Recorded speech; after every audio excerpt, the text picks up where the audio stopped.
So there you go, shelter is that way. The same was at the airport. Still a lot of security activities happening on board. After this intense interrogation session, I need a full glass of whiskey. Today I'm gonna document to see what it's like to fly into an active war zone. From being interrogated at the check-in counter to barricaded cockpit doors and close encounters with fighter jets. This video shows you the challenges of flying from the United Arab Emirates to Israel. Is it safe to visit Tel Aviv? And are flights to the region dangerous? We will try to answer all these questions in today's video. An Israeli airline has a sky marshal and they are armed as well.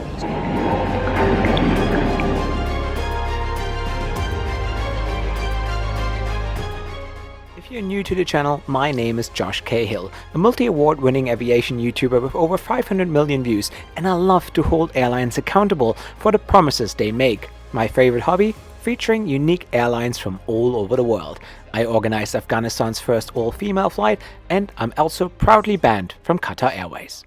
Guys, a beautiful good morning from Dubai. Today we're flying Israir, one of the two budget airlines of Israel. And since the country is currently at war, it's going to be a little bit of a different experience. So I'm going to try to document that for you. So let's fly to Tel Aviv.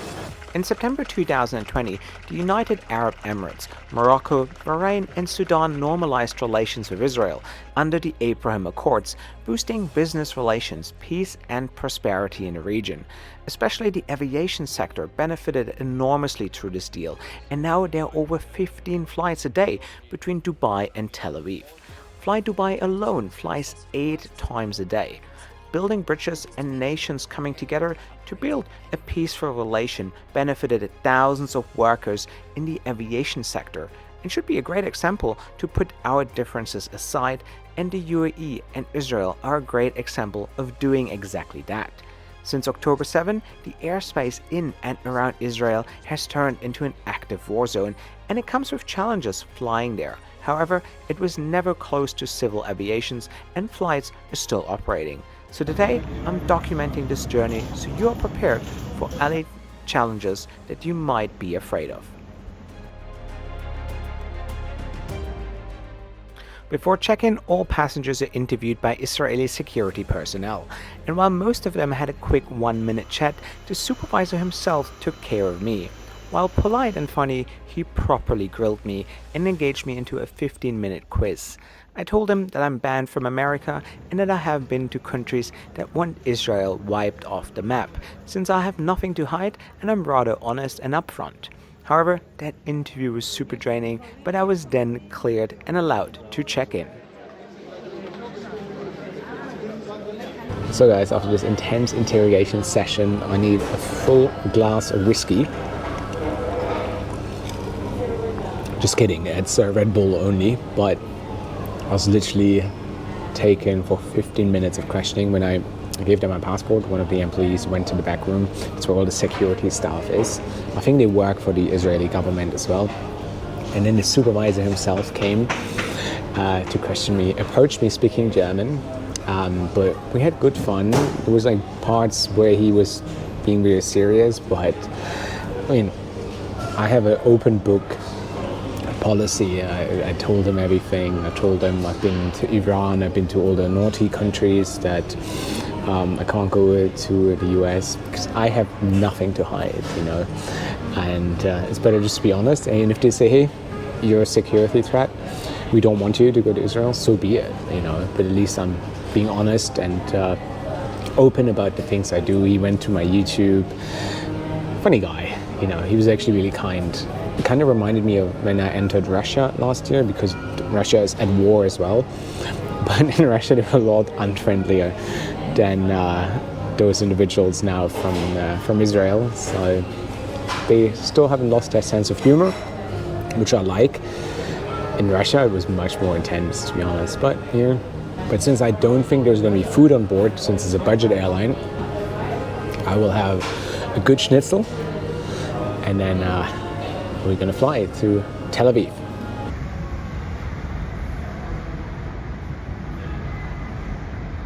So, and there she is, the Airbus A320 of Israir.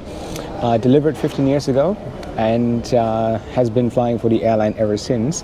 And something that you notice is on the belly of the plane, they have like an anti-missile defense system, which is standard with all planes that are registered in Israel, because there has been an incident, I think, 30 years ago in Mombasa, where someone was firing like an RPG at an Arkea plane. I think it was a 767.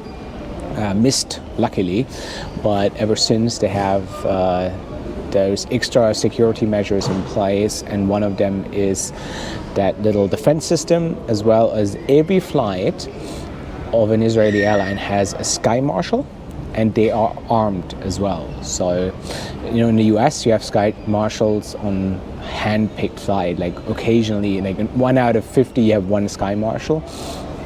And on flight to or from Israel or any Israeli airline, you have it on every single flight, sometimes even two, and yeah, they are armed. We then started to board our flight to Tel Aviv, and even inside the jet bridge, every passenger was checked again, enforcing all security measures.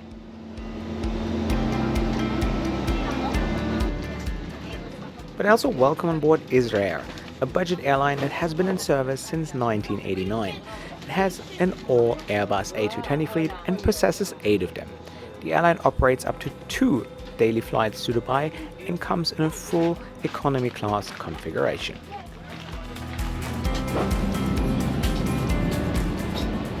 So guys, and here we are. Welcome on board Israir. Israir. And lots of security measure here. So once you go for the boarding and they scan your boarding pass and proceed into the jet bridge, there is another check. So you have to present your boarding pass and your passport to the security staff once again. However, the supervisor was standing there and he waved me through. So everybody had to go through that again, and I didn't, because I was scrutinized at the check-in. It's not a question he didn't ask me. So, and I think he kind of likes me, so he's waving me through. Still a lot of like security activities happening on board. So security staff, they get on board and they spot check certain individuals. Yeah, so that's pretty much what's happening right here. Other than that, let's talk about the airline, Israir. Yeah, budget airline, no? There's no entertainment screens. Crew isn't particularly like friendly or overly friendly. I mean, they're just there to assist, kind of. But seats are alright. Legroom is a bit tight, but other than that, looks pretty good. It looks alright. No complaints yet. Fine.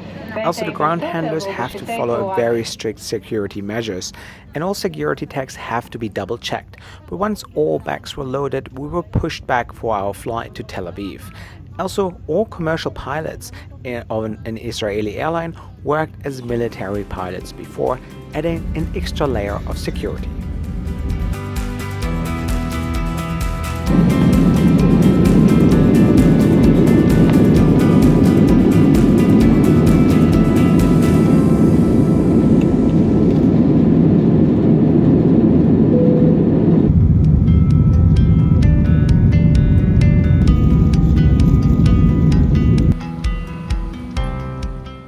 As expected, no drinks or food are included when flying the airline. However, you can purchase food and beverages from the menu if you wish to do so. But since I had a proper meal before the flight, I decided to skip on the food.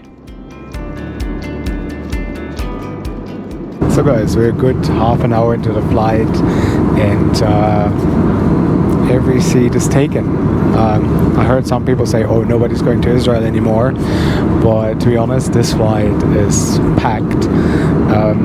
Also, in terms of security measures, there is a barricade between the cabin and the galley. So a physical barrier, probably just to prevent people to get anywhere near the flight deck. these are the times that we live in, so you better be safe. Then sorry, there's a sky marshal on this flight as well. 2 of them I actually noticed. I guess also the arrival experience is going to be quite interesting, since the country is in a war and they probably have a lot of extra safety measures.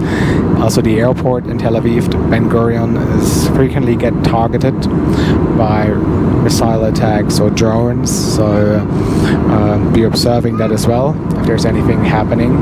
But I'm also going to be flying El Al tomorrow, so it's going to be my next video where I'm going to show you a little bit around Tel Aviv as well, what life is like, how the current situation is affecting the everyday businesses. So I guess that'll be quite interesting to see. And as Tel Aviv is also under constant threat of missile attacks, drone attacks.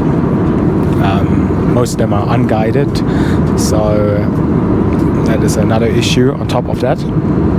But yeah, I can tell that my knees are actually quite in pain already. Legroom here is not existent, but hey, that's a budget airline, no? Flight was roughly $300, including luggage. So yeah, what to do? I also noticed all these black circles when flying over Saudi Arabia, and I have no idea what they are. Does anyone actually know? If so, please let me know in the comment section below. Thank you very much.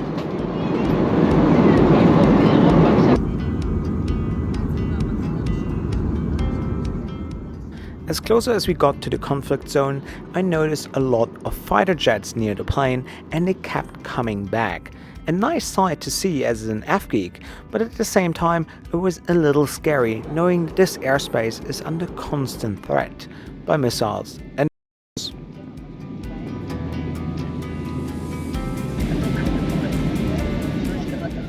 we then started our descent into Tel Aviv, and somehow I was relieved that we made the journey without any major incidents. We safely landed at Ben Gurion International Airport and taxied to our remote gate.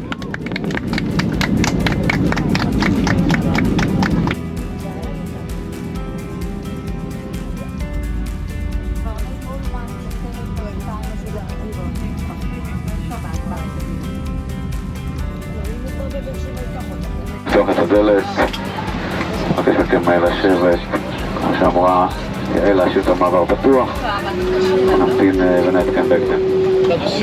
So something is going on, but I have no idea what it is. They made some announcement, and people start filming, and they're pointing outside on the other side of the cabin. Crew made an announcement as well, so everybody should sit down. So it seems like something is happening. להשאיר את המעבר פתוח, אנחנו ממתינים. So I still don't know what's going on, because they only make an announcement in Hebrew, but then all the stuff here, the trucks and all the gear that they need to unload the plane, it's all abandoned. So something must have happened.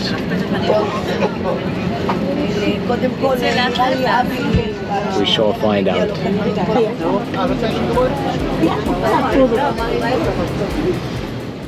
Unfortunately, I never found out what actually happened and whether it was a security-related announcement or just an operational issue, since the crew never said anything in English. However, our bus to take us to the terminal was already waiting for us, and the next hurdle for me was to take immigration, which could be another issue for me.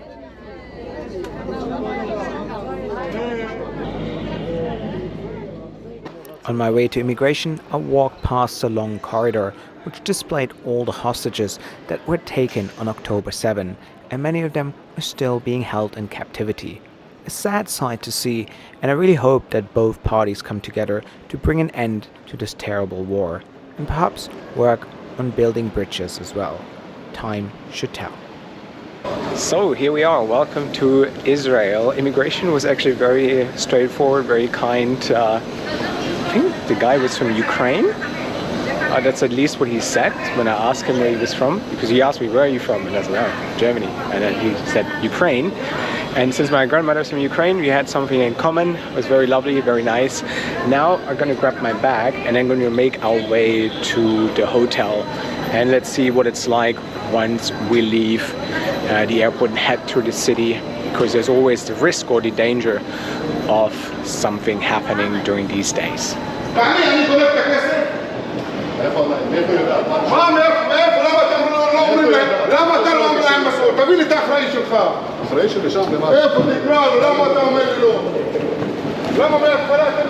Some argument going on there.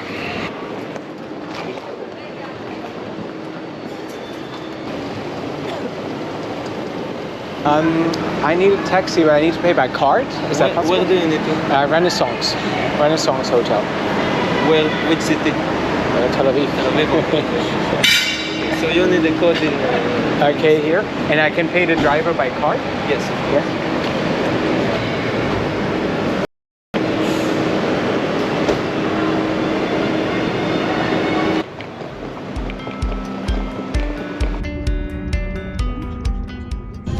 Just an hour before I arrived, a missile strike was reported, but you can tell that people are used to these situations in Tel Aviv and accept it as part of their life. Though everywhere you're reminded of the hostage situation. That's something that is very present in the city.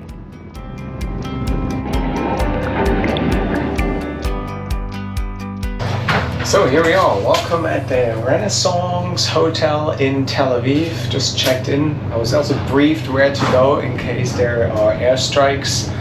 And he also said I got a nice view from my room, so let's check that out. Though it's really dark, so you won't see much. So there you go, shelter is that way. The same was at the airport. There's a lot of signs where to go in case of air sirens.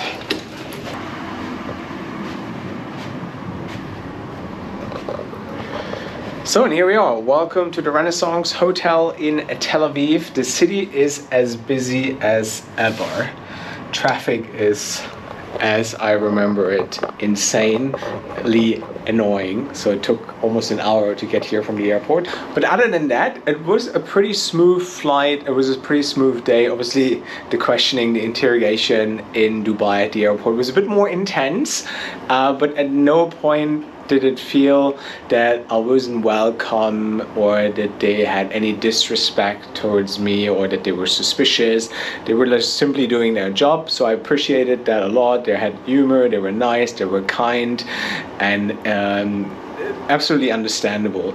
The flight is Israir, what do we say about them? As a budget airline can be, right? There's nothing out of the ordinary. The seat pitch was terrible. Obviously, there is food that you have to purchase, so make sure you get a snack before you fly Israir.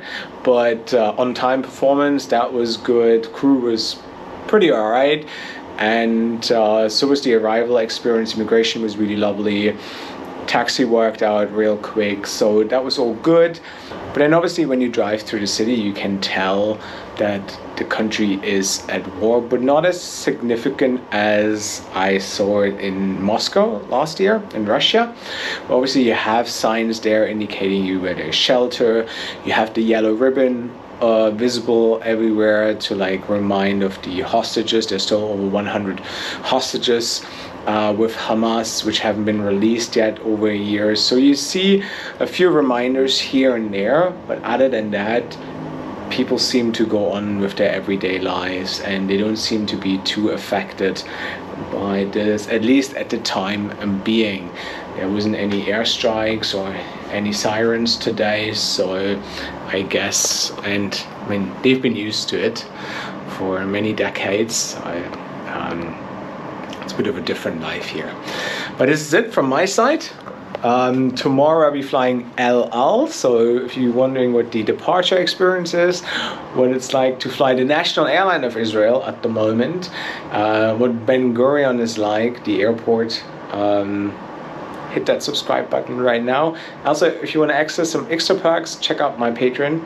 The link is in the description box below. Get my cool Cahill keyring, early access to my videos, join my WhatsApp group, etc., etc. This is it. I'm gonna go rest a little bit, and I shall talk to you guys tomorrow. Not tomorrow, next week.